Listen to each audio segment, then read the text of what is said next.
안녕하세요. 경희대학교 허동영 교수입니다. 오늘 이번 강의에서는 120년 전에 한반도의 명운을 가른 청일전쟁이 터졌고요. 그거보다 10년 뒤, 지금부터 110년 전에는 러일전쟁이 터졌습니다. 이 두 전쟁으로 우리는 일본의 보호국이 됐고 그 뒤에 식민지로 전락하고 맙니다. 오늘 그 아픈 한 세기 전의 역사를 그런 국제적 변화를 중심으로 해서 한번 살펴보도록 하겠습니다. 나비가 여기서 날갯짓을 하면 대양을 건너면 태풍이 될 수도 있습니다. 중국에서 시작된 작은 변화가 우리의 운명을 가르는 시작이 됐습니다. 근데 그때 우리는 그러한 변화의 움직임에 그 의미를 파악을 못했습니다. 1860년에 영불연합군이 북경을 함락시켜요.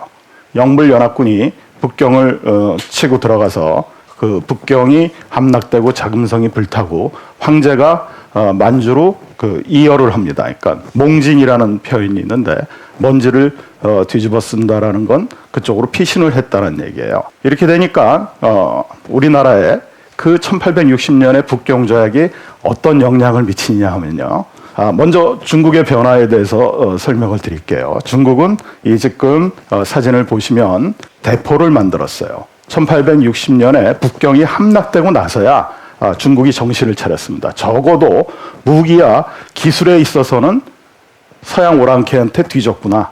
그래서 중국의 사상과 제도는 지키면서 서양의 기술과 무기를 받아들이는 그런 양무 정책이라는 걸 펼쳐요. 서양의 기술과 무기를 힘써 배우겠다.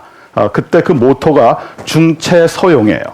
중국의 제도와 사상은 지키되 서양의 용, 쓰임새는 받아들이겠다. 그래서 이렇게 중국이 변화하기 시작한 게 1860년의 일입니다. 근데 이 북경조약이 한반도에 미친 영향이 뭐냐 하면 이 지도를 보시면요. 중간에 아이훈이라고 하는 곳이 있어요. 이곳에서 러시아와 중국이 조약을 맺어요. 어떤 조약을 맺냐 하면요. 지금 영불연합군이 북경을 쳐들어오고 있는데 이걸 막아낼 도리가 없단 말이에요. 그래서 러시아는 가장 서양 오랑캐 중에서는 중국과 가장 먼저 접촉한 경험이 있습니다. 네르친스크 조약이라고 해가지고 우리나라에서 나선정벌이라 가지고 러시아 사람들 와서 싸운 적이 있는데 그래서 중국과 러시아가 국경을 정하는 조약이 네르친스크 조약이라는 걸 맺은 적이 있고 서양인들 중에서는 가장 접촉의 역사가 길었어요. 그래서 지금 새로 들어온 영국과 불란서, 프랑스라는 이걸 좀 밀어내 주길 러시아가 중재해달라. 그래서 러시아가 해주겠다. 대신 대가가 있어야죠. 그 대가가 지금 붉은색으로 표시된 연해주. 그 우리 두만강 북쪽에 있는 블라디보스톡이 있고 한 그쪽을 갖다가 할양해주면 이 영불연합군이 물러나도록 해주겠다. 그런 가조약을 맺어요. 1860년에 북경이 함락된 다음에 북경조약이 맺어질 때 러시아가 얻게 되는 게 연해줍니다. 근데 이게 작은 날갯짓이에요. 러시아가 우리와 접경을 하게 되니까 주변에 다른 나라들이 걱정을 하기 시작했어요. 러시아는 호랑이와 이리어 같은 나라라고 보고 있었어요. 다른 나라들이. 특히 영국이 그렇게 생각했어요.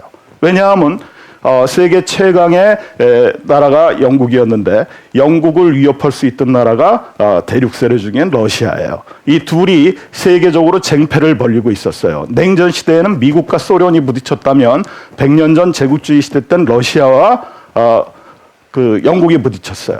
그래서 영국의 입장에서는 러시아가 이 블라디보스톡을 갖다가 기점으로 해가지고 블라디보스톡은 1년에 넉 달이 얼어 있어요. 한 군데.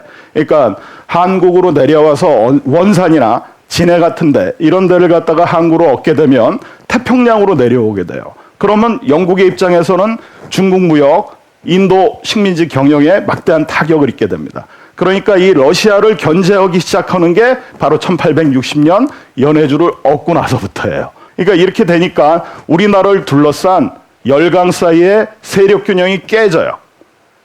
그걸 우리는 모르고 있었던 거예요. 그리고 일본은 1867년에 메이지 유신을 단행합니다. 바깥에서부터 서양 오랑캐, 그러니까 양이라는 건 바다에서부터 오는 오랑캐란 뜻이에요. 이 오니까 이 나뉘어져 있는 힘으로는 분권화된 힘으로는 이 막강한 서구 열강의 침에 맞설 수가 없다라는 위기의식이 싹 떴을 때 다시 그러면 옛날에 천황이라는 구심점이 있었거든요. 천황으로 해서 통일된 국가를 이뤄야 되겠다 하는 움직임이 일어났고 그게 존황양이 운동이에요. 그 결과 왕정복고, 그러니까 고대의 일본 왕, 즉 천황이라고 일본 사람들이 부르는 천황제를 다시 복고합니다. 근데 이 복고이지만 천황제가 다시 복고됐지만 서구 근대가 같이 들어와요. 그러니까 두 개가 합해지는 거예요. 그때 다 서구식으로 다 바꿔요. 근데 다 바꾸는데 다 바꾼 게 아니에요. 그러니까 서구 근대가 이룬 것 중에 가장 중요한 게 인권이거든요. 그래서 헌법 체제로 들어가잖아요. 이 헌법에서 대부분의 나라들의 헌법은 국민의 저항권이라든가 기본권이 규정돼 있어요. 근데 일본의 헌법은 1899년에 이제 만들어지는데 일본의 헌법은 만세 일개의 천황이 통치한다. 그러니까 만 대토록 한 계통에서 나온 천황이 통치하는, 즉 살아있는 신인 천황이 통치하는 일본은 신이 다스리는 나라다. 그래서 신국이다. 이런 그 우월의식을 갖게 되는 거죠. 사츠마본의 무사들이에요. 근데 한쪽은 일본 전통의 사무라이 복장을 입었고 한쪽은 서구식 옷을 입었대 일본식 상투를 텄어요. 이게 메이지신 직후에 일본 사람들이 갖고 있던 혼동이에요. 그래서 서구에서 나온 국민국가 형태, 잘난 국민국가가 제국주의예요. 그 첫 단계를 밟은 게 아시아에서는 일본입니다. 이렇게 변화한 게 지금 중국은 1860년서부터 무기나 기술은 받아들였고 일본은 무기 기술 외에 서양의 모든 것을 배워드리고 있었어요. 우리는 무엇을 했을까요? 흥선대원군 다 아시죠? 대원군이 쇄국 양위 정책을 펼쳤어요. 그러니까 쇄국, 나라의 문을 굳게 닫고 양위, 오랑캐, 특히 서양 오랑캐를 배척한다라는 거죠. 그 옆에 사진이 하나 있죠. 척합이라는. 그 척합이에는 무슨 내용이 써 있냐면 서양 오랑캐가 침범하는데 싸우지 않으면 화친하자는 것이니 화친을 주장하는 것은 나라를 파는 거다. 그러니까 끝까지 싸워야 된다. 문호를 닫아 걸고 서양 오랑캐들이 우리 바닷가에 나타나기 시작한 게 상당히 오래된 일이에요. 이양선, 모양이 다른 배들이 나타나는 거예요. 근데 그때 우리에게 일어난 일들이 병인양요, 신미양요, 제너럴 쇼모노 사건, 이러한 서양 오랑캐들이 우리에게 와서 문호를 열라고 얘기를 하기 시작했어요. 근데 대원군은 거기에 맞서서 싸웠죠. 그래서 다 격퇴를 했어요. 이겼을까요, 과연? 자, 신미양요를 보죠. 1871년. 사진 자료가 남아있는 게 신미양요 때부터 남아있어요. 병인양요 때는 사진기가 나오기 전이라서 판화로 스케치한 것들이 남아있고요. 이 사진을 보면 쓰러져 있는 사람들, 그러니까 우리 병사들이에요. 굉장히 치열하게 싸웠고 도망가지 않고 용맹하게 싸웠어요. 치열한 싸움에서 우리가 이겼을까? 우리는 서양 오랑캐, 미국이 물러갔으니까 이겼다고 생각했어요. 다음 사진을 보시면은요. 자, 거기 숫자기가 있어요. 저게 어재현 장군이 지휘부가 있던 데 걸려있던 깃발이에요. 이 숫자 깃발은 미국이 그때 약탈해가지고 전리품으로 노획을 해서요. 미국이 갖고 갔다가 몇 년 전에 우리나라한테 다시 반환을 했어요. 이거는 사실은 그때 우리 아픈 역사를 잊지 말라는 상징물이에요. 죽음을 기억하라. 우리가 그때 졌던 이유가 뭔가를 반성해야 되는 겁니다. 왜 그러냐? 당시 그때 신미양요를 갖다가 미국인들이 처음으로 남북전쟁 이후에 겪어본 전쟁이에요. 이 전쟁터에서 우리 군인은 열악한 무기에도 불구하고 물러나지 않았어요. 그래서 미국 측의 기록에 이런 평가가 나옵니다. 다른 어떤 국민도 능가하는 감투 정신으로 최후의 한 사람까지 진지를 지키다 싸우다 죽었다. 근데 우리는 측 기록에는 뭐라고 나오냐 하면 서양인의 배가 내뿜는 포연이 천하를 뒤덮어도 동방의 해와 달은 영원히 빛나리라. 우리가 이겼다라는 얘기예요. 이긴 건 맞죠. 물러갔으니까. 그렇지만 신승입니다. 가까스로 이긴 거예요. 미군 측 공식 기록을 보면요. 조선군 전사자가 350명이에요. 미군 전사자는 3명이고 중상자가 5명이고 경상자가 5명이에요. 이건 무기 체계가 다르기 때문에 어쩔 수 없이 예정된 이길 수가 없는 전쟁이에요. 근데 미국의 입장에서는 왜 이겨놓고 포기하고 갔을까? 우리가 이긴 게 아니에요. 이긴 게 아닌데 우리는 그걸 몰랐던 거예요. 우리가 이겼다고 착각을 했어요. 그래서 그때 일본은 서양 걸 배우고 있었고 모든 거를요. 중국은 무기라도 배우고 있었어요. 우리는 아무것도 안 배웠습니다. 그 결과가 상당히 참담합니다. 1871년에요. 중국하고 일본이 서구식 조약을 맺어요. 중국은요. 중국 중심의 세계 질서. 그러니까 여러분 중국이라고 하는 건 네모난 세계의 네모난 가운데 있는 나라라는 거예요. 그래서 중국집에 중화요리 이렇게 써놓잖아요. 가운데서 화려하게 빛나는 문명이란 뜻이고요. 네 귀퉁이에 오랑캐가 있죠. 이 오랑캐들을 통제하는 장치가 조공체제예요. 일본도 조공체제에 들어가 있었어요. 근데 조약이라는 건 서양식 국제질서 규율이에요. 그러니까 룩셈부르크 같이 조그만 나라나 프랑스 같이 큰 나라나 조약을 맺으면 주권국가로서 호혜 평등이에요. 근데 이 지금 중국하고 일본이 1871년에 청일수호 조규라고 해서 서양식 국제 질서로 새롭게 맺어져요. 이 청일수호 조규에서 가장 큰 목적은 뭐냐 하면요. 1조에 방토 불가침 조항이 들어가요. 근데 방토 불가침 조약에서 방이라고 하는 것은 속방, 그러니까 조공을 바치는 우리 조선을 말하는 거예요.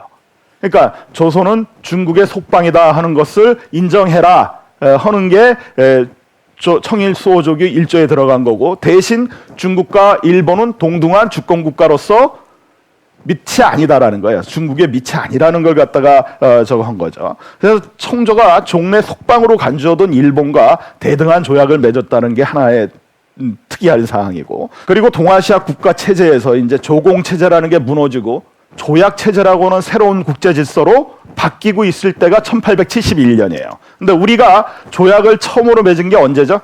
1876년. 신미양요나 병인양요나 다 강화도 쪽으로 들어왔죠. 왜? 서울로 식량이 운송되는 길이 그 강화도 해협이에요. 그 사이를 막아버리면 사람들이 밥을 굶게 되죠.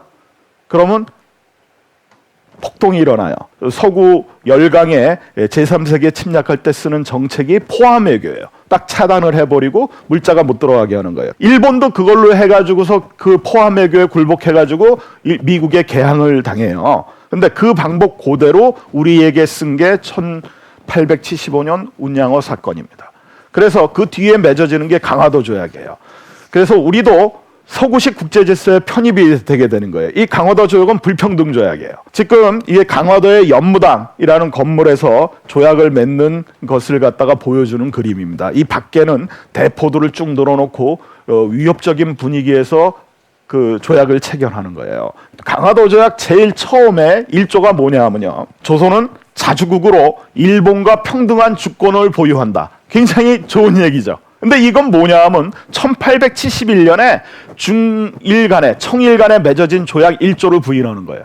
자주국이랑은 뭐냐 하면 일본이 침략할 수 있다라는 얘기예요. 중국의 속방이 아니라 독립된 나라니까 그 얘기가 그러니까 포함된 게 1조예요. 그래서 종주권을 갖다 부인함으로써 조선 침략의 길을 열어놓은 게 강화도 조약입니다.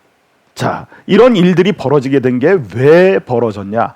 연해주를 러시아가 할양받은 다음에서부터 생기는 일이에요. 자, 1876년에 강화도 조약을 체결한 다음에 일본이 미국한테 배운 걸 우리한테 그대로 써요. 그때 건너간 게 수신사예요. 이 그림 보면은요, 통신사의 행차 모습하고 거의 같아요. 통신사, 수신사 가운데 뭐가 써있죠? 신자, 믿을 신자죠? 예의와 의례예요. 신뢰. 예. 근데 세상은 뭐냐 하면 주목이 앞서던 파워폴리틱의 세상으로 바뀌어 있어요. 이거는 영국 신문에 실린 그 사파예요. 이 밑에 달린 설명이 화석화된 행진이다. 수신사 김기수가 뭐라고 얘기했냐면요. 일본에 갔다 와서 남긴 책이 일동규라는 책이 있어요. 여기서 이런 얘기했어요. 조심스럽게 공경하는 행실을 보이고 강직하게 인의를 말해 일본인들이 고집스럽고 편협하게 대하더라도 우리는 관대하고 후하게 대했다. 근데 1884년에 후쿠자 유키치라는 사람이 있어요. 일본 돈 만행짜리에 나오는 사람이에요. 뭐라고 얘기했냐면요. 이웃의 계명을 기다려 함께 아시아를 일으킬 여유가 없다. 서양 문명국과 진퇴를 같이 해 이웃이라고 봐줄 것이 아니라 서양인의 방식에 따라 대해야 한다. 이게 유명한 타라론이에요. 정확하게는 타라 입구, 아시아에서 벗어나서 서구로 들어가자. 구라파로 들어가자. 중국과 한국은 나쁜 친구예요. 좋은 친구인 서구 열강과 친해서 그 사람들의 방식으로 조선과 중국을 침략하겠다는 얘기입니다. 자, 이러한 상황이 전개되고 있을 때 아직도 우리는 예의와 신의를 지키면 다른 나라들이 우리를 침략하지 않을 거다. 시간이요. 똑딱똑딱 하고 가고 있을 때 우리 시계는 똑이요 딱이 하고 간 겁니다. 그게 뭐냐면 시간의 경쟁에서 우리가 진 거예요. 그때 10년은 향후 100년을 지배하던 시기였어요. 결국 우리가 정신 차리기 시작한 건 언제냐 하면요. 1880년이에요. 이 사진 보시면은요. 김홍집이 일본 사진관에서 찍은 건데 수신사인이라는 도장함이 있어요. 그건 뭐냐 하면 1876년에 강화도 조약을 체결했는데 서구가 일본이나 중국에 맺은 조약이 불평등 조약이에요. 거기에는 뭐가 불평등한 거냐면 관세권을 부정해요. 그래서 5% 일방적인 5% 협정관세를 부과하는 거예요. 근데 일본은 그 불평등한 5% 관세조차 우리한테 인정을 안 했어요. 우리가 모른다라는 걸 악용해가지고.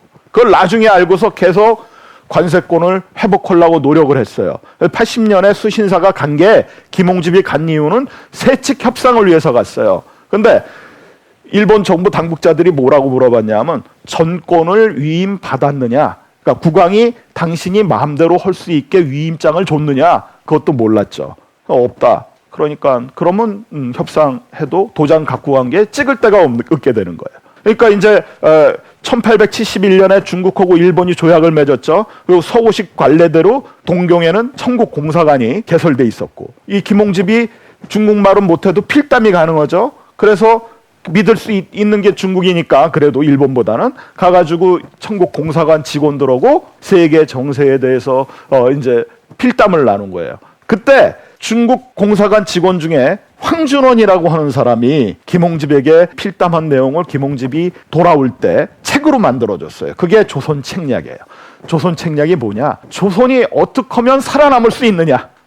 그러니까 당시 이 시대는 춘추 전국 시대 같다고 생각한 거예요. 이 조선 책략의 마지막에 이런 얘기가 나옵니다. 연작처당. 자, 연작처당이 뭐냐 하면 초가집이에요. 제비도 집 짓고 참새도 집을 짓단 말이에요. 근데 저쪽 초가에 불이 붙었어요. 타들어오는데 불난지도 모르고 지지배배하고 있다라는 거예요. 그게 바로 조선이 지금 처한 형국이다. 김홍집이요, 일본에 있을 때 황준원한테만 중국 사람에게만 그 얘기를 들은 게 아니라 일본의 고위공직자들, 외무경 이노우에 가오로나 그 밑에 있는 많은 사람들이 러시아가 호시탐탐 한국을 노리고 있다. 빨리 대비책을 세워라. 하는 공로증을 주입을 시켰어요. 그 결정판이 뭐냐 하면 조선 책략이에요. 거기에서 가장 중요한 내용은 두 가지로 요약됩니다. 하나는 조선의 살 길, 러시아라는 무서운 나라가 지금 너희를 집어삼키려고 그러는데 그 살 길이 뭐냐? 균세와 자강이다. 러시아를 막기 위해서 다른 나라를 끌어들여가지고 중국과 친하고 친중국, 일본과 결속을 다지고 결일본, 그리고 연미국, 미국과 연대해서 러시아를 막아라. 이게 균세의 핵심이에요. 그리고 자강은 뭐냐 하면 흰길러라. 군대 키우고 공장 세우고 이거 해라 이거예요. 그런데 여기에 하나의 중국의 본뜻이 숨어져 있어요. 중국과 친하라. 이건 뭐냐 하면 속방임을 계속 유지해라. 중국의 종주권을 부인하지 말고 그 밑에 계속 있어라. 그래서 이 얘기를 듣고 김홍집이 조선 책략을 갖다 고종에게 바쳤어요. 고종이 중신들을 소집해서 회의를 했어요.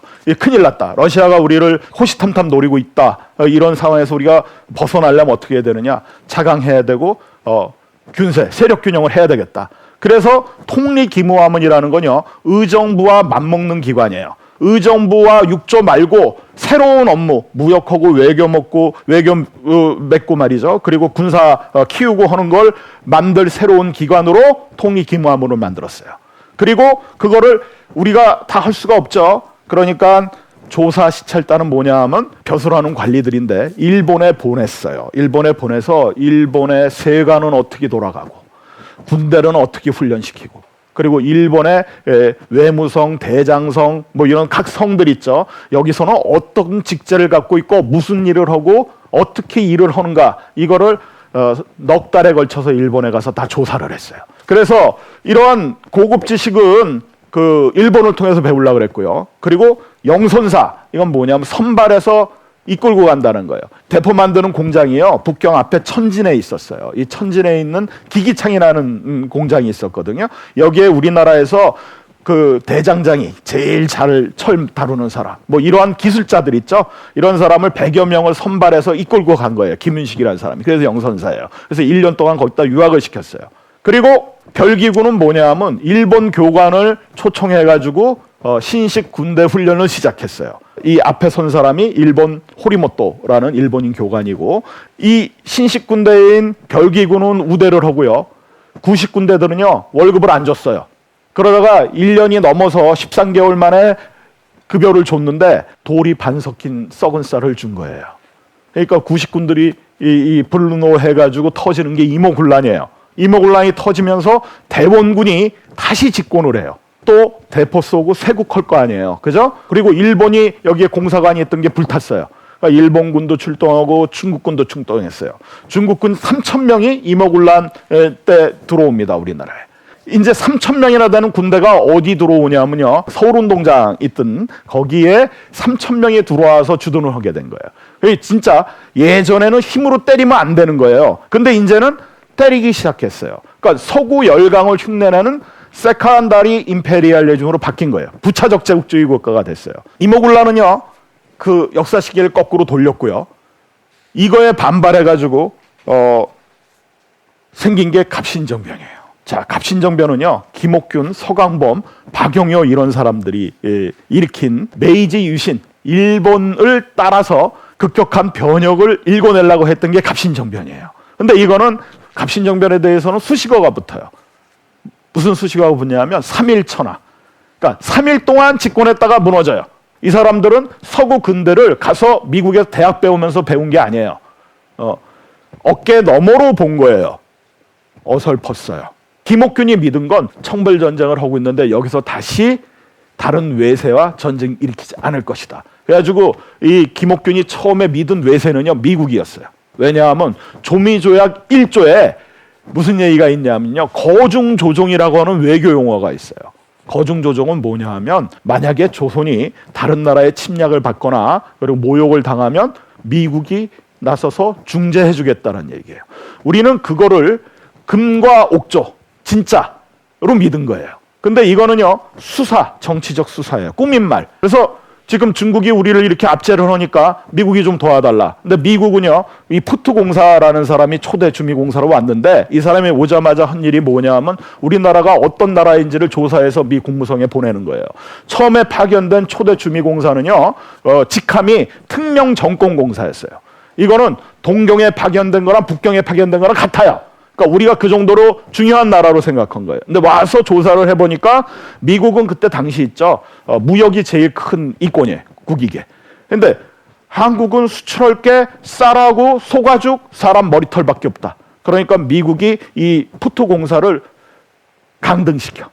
변리공사로. 그러니까 푸트는요. 개인적인 모욕이라고 생각하고 사표내고 돌아가 버려. 즉 미국의 입장에선 그때서부터 한국에 대해서 끼어들지 말라. 중립주의, 불간섭주의 정책을 택해요. 그러니까 그때 틈을 타고 들어온 게 일본이에요. 일본은 청불전쟁 터졌죠. 다른 꿈을 꾸는 거예요. 아, 이 기회에 중국을 몰아내고 한국을 먹을 수 있겠구나. 그래 이 둘의 동상이몽이 맞아서 일어나는 게 3.1천하예요. 근데 이걸 진압한 게 누구냐면 원세계라고 중국군 장교 중에 하나가 중국군 사령관이 상을 당해서 중국으로 돌아가 있었는데 자기 책임하에 동병을 해가지고 군사로 움직여가지고 3일 만에 진압을 시켜버려요. 그러면서 원세계가 뭐가 되냐 하면 감국이라고 해가지고 식민지 총독부의 총독은 아니고 통감에 가까운 그런 감국이 조선의 궁궐 앞에 보면요 함합이라는 게 있어요. 어떤 높은 관리라도 궁궐 앞에 가면 거기서부터는 말을 내려서 들어가야 돼. 근데 이 원세계는 가마 타고 말 타고 그 구왕 앞에까지 갔어요.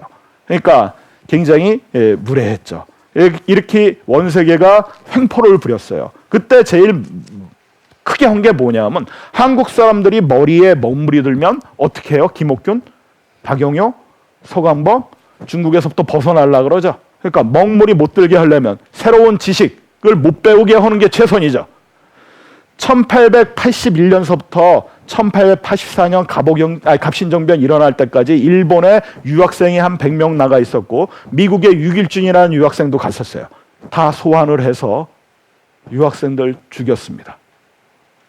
깨어나지 못하게 하려고. 그리고 경제적으로도 중국에서부터 벗어나지 못하게 하려고 차관 같은 거 들어오는 거 막았어요. 그 원세계가 우리가 일본이 우리 식민지로 만들었다고 굉장히 증오하잖아요. 그 전에 중국이 한 일이 거의 같았어요. 그래서 10년이 갔어요. 자, 1894년. 1884년서부터 1894년 동학농민 봉기가 터져요. 갑오농민 봉기. 1894년에 갑오농민 전쟁이라고 하는 갑오농민 봉기가 일어나요. 왜 일어났냐? 10년 동안 개혁해야 되는데 원세계하고 거기에 야합한 민씨척척 정권이 개혁은 안 하고 가렴 죽음만 일삼았어요. 그러니까 농민들은 더 못 살게 됐죠.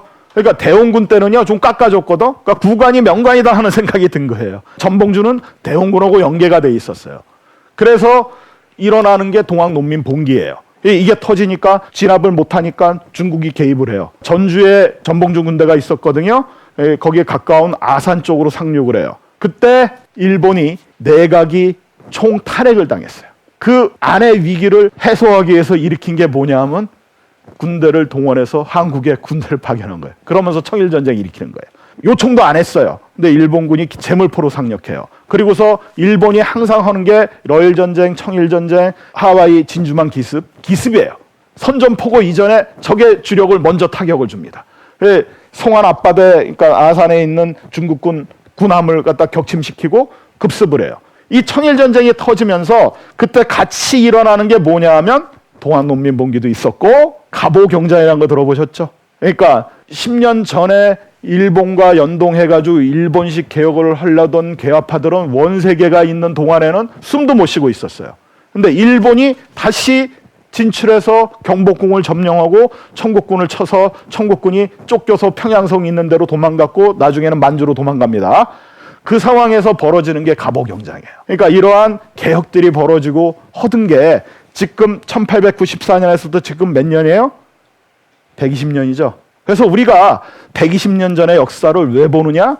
오늘의 교훈을 주기 때문에 우리의 현재를 돌아보고 똑같은 실패를 하지 않으려면 뭘 해야 돼요? 역사라는 거울에 우리를 비춰봐야 됩니다. 우리 지금이나 그때나 비슷한 게 뭐냐면요. 일본 지금 집단 자위권인가 얘기하면서 오고요. 중국 동북공정이라는 거 들어보셨죠? 동북공정 끝나고 지금 하고 있는 게 청사공정이에요.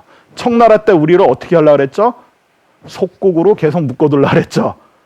그게 일어나고 있는 게 똑같고 지금 일본하고 중국하고 긴장관계가 높아지죠. 100년 전 우리를 다시 돌아보게 하는 이유가 거기 있다고 봐요. 자, 동아시아의 패권이 엇갈린 게 청일전쟁이에요. 이때 누가 이겼어요? 일본이 이겼어요. 그러면서 어떻게 하려고 그랬냐면요. 이집트처럼 만들려고 그랬어요. 영국이 이집트를 보호국으로 만들었거든요. 그때 한국을 1905년에 우리 보호국이 되잖아요. 이때 이미 보호국으로 만들 생각을 했어요. 그래서 일본에서는 이노우에 가오로라고 하는 메이지유신 일으킨 주역 중에 한 사람이에요. 이 사람이 당시 외무부 장관보다 훨씬 직급이 높은 사람이에요. 근데 외무부 장관 밑에 조선공사로 와요. 그래가지고 그거를 설득하는 임무를 맡고 온 거예요. 근데 조선왕조를 보호국으로 만들려고 그럴 때 그걸 방해하는 사람이 나타났어요. 삼국 간섭, 러시아, 프랑스, 독일 다 대륙 세력이죠. 그래서 러프, 독, 삼국이 간섭을 해서 일본이 한국을 몰라갔던 걸 저지해요. 그렇게 되니까 이노우에 가오로가 실패로고 돌아갔고요. 그때 러시아를 끌어들여서 삼국 간섭을 이뤄내는데 공신이 누구냐 하면 명성황후예요. 명성황후가 일본의 손에 의해서 무참하게 살해되는 이유가 거기 있는 거예요. 그런 상황이 벌어져서 이 일본의 압박에서부터 놓여나서 우리가 살 길이 뭔가 하고 생각한 게 그게 아간 파천이에요. 아관, 러시아 공사관으로 옮겨가는 거예요. 국왕이. 그래서 한 1년 동안 거기 가서 살았어요. 그때 어떤 일이 일어나냐면 갑신정변 때 그 서재필이 미국으로 망명했다가 돌아와서 만든 게 독립신문이에요. 독립협회. 이 사람들은 서구처럼 민권 그리고 왕은 군림하되 다스리지 않는 입헌군주제 이런 걸 꿈꿨어요. 여기서 토론회가 열렸어요. 만민공동회라는 거 들어보셨죠? 그거를 진압한 게 누구죠? 한국협회. 한국협회는 보부상 단체예요. 자, 이게 여기서 문제가 생기는 게 뭐냐면 남은 건 학생들만 남았어요.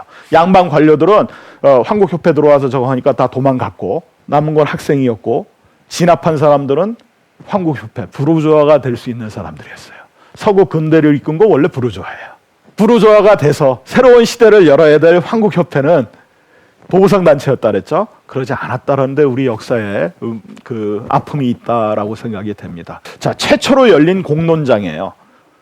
공론장에서 권리가 있으면 책무가 있어요. 예전에는 왕이 다스리고 양반이 다스렸으니까 노블리스 오블리제를 얘기하죠. 지금은 시민사회거든요. 100년 전 역사에서 우리가 배우자면 시티즌십 오블리제, 권리를 누리려면 책무도 있어야 돼요. 근데 우리는 아직도 권리만 얘기하고 책무는 얘기하지 않는 거 아닌가 하는 거 100년 전 역사에서 우리가 또 한번 살펴봐야 될 얘기가 아닐까 하는 생각이 듭니다. 자, 그 러시아하고 일본이 이렇게 세력 균형을 하고 있을 때 그때 세워지는 나라가 대한제국이에요. 황제의 나라죠. 대한제국. 저때 대한제국은요. 자, 중국 천자의 지배에서 놓여놨죠. 청일전쟁으로. 일본도 천황이고 러시아 짜르. 자, 우리 백성들을 뭘 원했죠? 영국처럼 입헌군주제를 원했죠. 그거 누르고서 누구처럼 되고 싶었겠어요? 우리 일본에게 먹히는 거 누가 구해줬죠? 러시아. 짜르처럼 되고 싶었어요. 자, 사진은 많은 걸 얘기해줘요. 키 큰 사람이 순종 황제예요. 황태자였죠. 그리고 고종 황제, 광무 황제란 말이죠. 입고 있는 옷이 누구의 옷이냐면 짜르와 같은 옷이에요. 자, 근데 국민국가의 시대가 열렸던 거예요. 그때 일본은 일본형 국민국가를 세웠다 그랬죠. 메이지 유신 때. 일본식의 국민국가, 밖에서 볼 때는 국민국가이고 아니고는요, 자국민이 암만 얘기해도 되는 게 아니에요. 남이 인정해줘야 됩니다. 그러면 대한제국은 국민국가일까요? 아닐까요? 백성들이 백성으로 있게 했죠. 신민, 다스려지는 사람. 우리는 시민이죠. 주체죠. 주체가 아니라 통치의 대상, 통치의 객체. 자, 을사늑약, 황제가 도장 찍음으로써 나라가 없어져요. 왜? 황제의 나라였으니까. 그리고 이 고종 황제가 거처하던 데가 어디예요? 경운궁, 지금 덕수궁이죠. 이 경운궁 옆에 영국 대사관, 미국 대사관, 러시아 대사관 다 거기 있었죠. 자, 밑에 지하 통로도 러시아 공사관 쪽에 파 있었어요. 이게 뭐예요? 남의 힘에 기대서 연명한 거죠. 자, 그게 무너지는 게 뭐죠? 러일 전쟁이에요. 자, 이 서울 시내를 질주하고 있는 일본군이고요. 그 옆에 구경하고 있는 우리나라 사람들 그때 중립선언했어요. 중립선언하면 뭔 소용이 있어요? 사실은 우리는 청일전쟁 때 어디가 이 길이라고 생각했어요? 중국이 이 길이라고 생각했어요. 러일 전쟁 때 어디가 이 길이라고 생각했어요? 러시아가 이 길이라고 생각했어요. 자, 대륙 세력하고 해양 세력이 쟁패할 때 러일 전쟁 때 일본의 전비가 부족했어요. 그 부족한 전비를 누가 대줬죠? 월스트리트. 월스트리트는 인디안 침입 막기 위해서 장벽 쌓은 월. 거기가 지금 미국 금융의 중심지죠. 그때도 그랬어요. 거기에서 17억 달러를 빌려줬어요. 영국이 도와줬어요. 제1차 영일동맹, 제2차 영일동맹 들어보셨을 거예요. 인도 지배를 인정하는 대신에 조선 지배를 인정하는 거예요. 카스라 테프트 미약 들어보셨죠? 필리핀에 대한 미국 지배 인정하는 대신에 조선을 넘겨준 거예요. 이게 그때 다 일어났던 일이에요. 자, 카스라 테프트 미략이죠. 미략은 조약과 다르죠. 카스터 테프트 미략이 알려진 건 1920년대 후반이에요. 몰랐어요. 아직도 100년 전하고 똑같은 게 뭐냐면 우리의 지정학적 위치가 변하지 않았다는 거예요. 중국은 우리를 순망치안으로 생각하고 있고 일본 우파들이 하는 얘기가 한반도 흉기론이에요. 러일 전쟁은 우리가 볼 때 침략 전쟁이죠. 일본의 우파들은 뭐라고 보냐 하면 정당방위다. 러일 전쟁이 침략 전쟁이 아니면 아시아 태평양 전쟁을 일본 사람들은 대동아 동용권을 지키기 위한 대동아 전쟁이라고 불러요. 침략 전쟁이 아니라는 얘기예요. 지금 야스쿠니 신사 그 침략 전쟁의 주범들이 합사된 야스쿠니 신사에 참배했어요. 지금 긴장이 동아시아 지역에 높아지고 있죠. 120년 전에 청일 전쟁, 110년 전에 러일 전쟁이 일어났던 때하고 상당히 유사합니다. 우리가 그때 실패의 역사에서 배우지 못하면 오늘 우리 번영을 계속해서 지킬 수 있을지 없을지 모른다라는 얘기예요. 재밌는 사진이 하나 있어요. 이 성만대 그 타고 있는 사람이 누구냐 하면 앨리스라고 해가지고 당시 루즈벨트 대통령의 딸이에요. 근데 이 앨리스가 왔을 때 이미 카스라 테프트 미략이 맺어진 뒤에 온 거예요. 그때 이게 명성황후 능이에요. 홍능. 이 일본이 헌짓 명성황후 이렇게 천인공노할 범죄를 저지르고 우리를 지금 국권을 뺏으려고 그러고 제발 좀 도와달라고 지금 요청하는 거예요. 근데 이 철없는 공주는 성마 위에 올라타서 이러고 있었습니다. 그게 우리 현실이었어요. 자, 여기서 한 가지 생각해 볼게.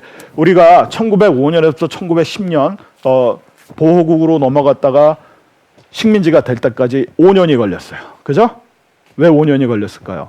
우리는 이렇게 알고 있어요. 의병 전쟁 해서 일본에 맞서 싸웠다. 물론 맞아요. 그렇지만 그거보다 더 우리 가슴 아프게 하는 사실은 뭐냐 하면요. 우리는 영국이나 미국이 1905년에 카스터 테프트 미략 맺고 영일 동맹 맺었을 때 다 일본 편인 줄 알아요. 근데 세상에 한 번 편됐다가 인간 세상도 그렇잖아요. 이합집산하는 거예요. 국제 정치를 움직이는 동력은 국익이에요. 미국이 영국이 이 러일 전쟁에서 왜 일본 편을 들었냐면 러시아가 이길까 봐 든 거예요. 미국이 먹고 싶었던 건 만주예요. 러시아도 결코 포기하고 싶지 않던 게 만주고. 그래서 그거를 뺏어내는데 일본이 5년 걸린 거예요. 미국 설득하고 러시아 설득하고 러시아는 러시아대로 막 주판을 놓는 거예요. 미국을 들어오면 자기가 손해일까 일본이랑 손잡는 게 이익일까 그거에서 5년이 더 걸린 거예요. 자, 100년 전이나 지금이나 똑같은 게 뭐예요? 약육강식의 세상. 이게 뭐냐 하면 파워폴리틱이에요. 힘의 정치가 지금 지배를 하고 있어요. 여기에서 100년 전이나 지금이나 똑같은 게 뭐예요? 그 영원한 적도 없고 영원한 동지도 없다는 거예요. 이합집산합니다. 그 이합집산하는 주된 저거는 뭐예요? 국익, 자기 나라의 이익. 우리가 영원히 좋은 친구도 없고 영원히 적도 없는 거예요. 이게 똑같이 벌어지고 있는 게 오늘이란 말이죠. 그래서 이게 을사늑약의 현장입니다. 자, 대폭 깔아놓고 이때 2만 명의 일본군이 서울을 에어컨 사이에서 협박해가지고 억지로 찍어낸 거고 황제는 도장 안 찍었답니다. 그러니까 원천무효예요. 그렇지만 보호국으로 전락을 했고요. 1910년 되면은요, 망국의 아픈 역사를 쓰고 맙니다. 저 사진 보시면요, 가운데에 광무 한제가 앉아 있고 그 옆에 순종이 있고 영친왕이 있고 데라우치 총독이 있고 이게 덕수궁, 지금 덕수궁 석조전 앞에서 찍은 기념사진이에요. 지금 우리에게 똑같은 과제가 주어졌어요.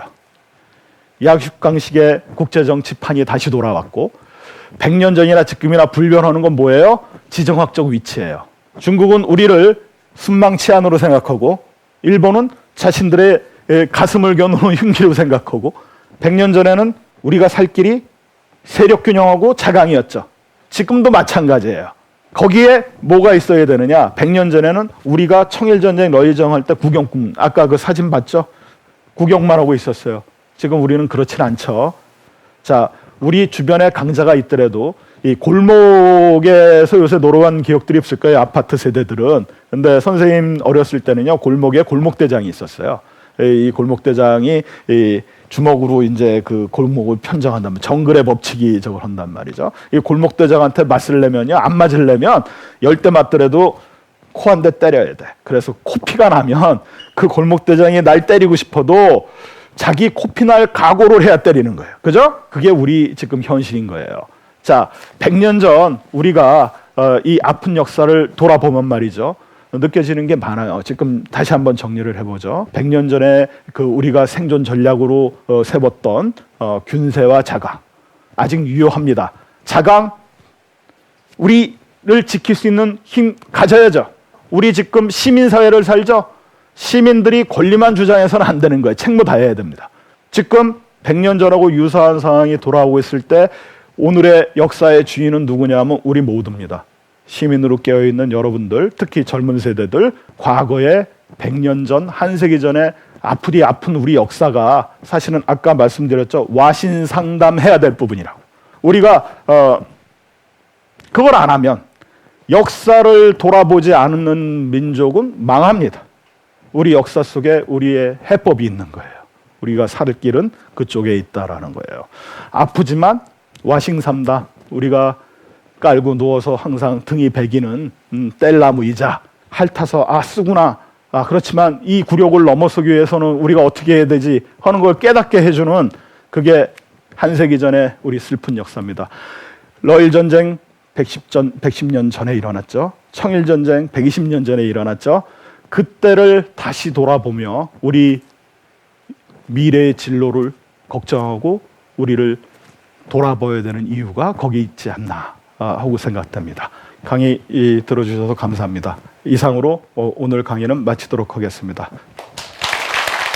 일제에 맞서 벌였던 독립운동에 대해서 그것이 오늘의 우리에게 주는 교훈이 무엇인가.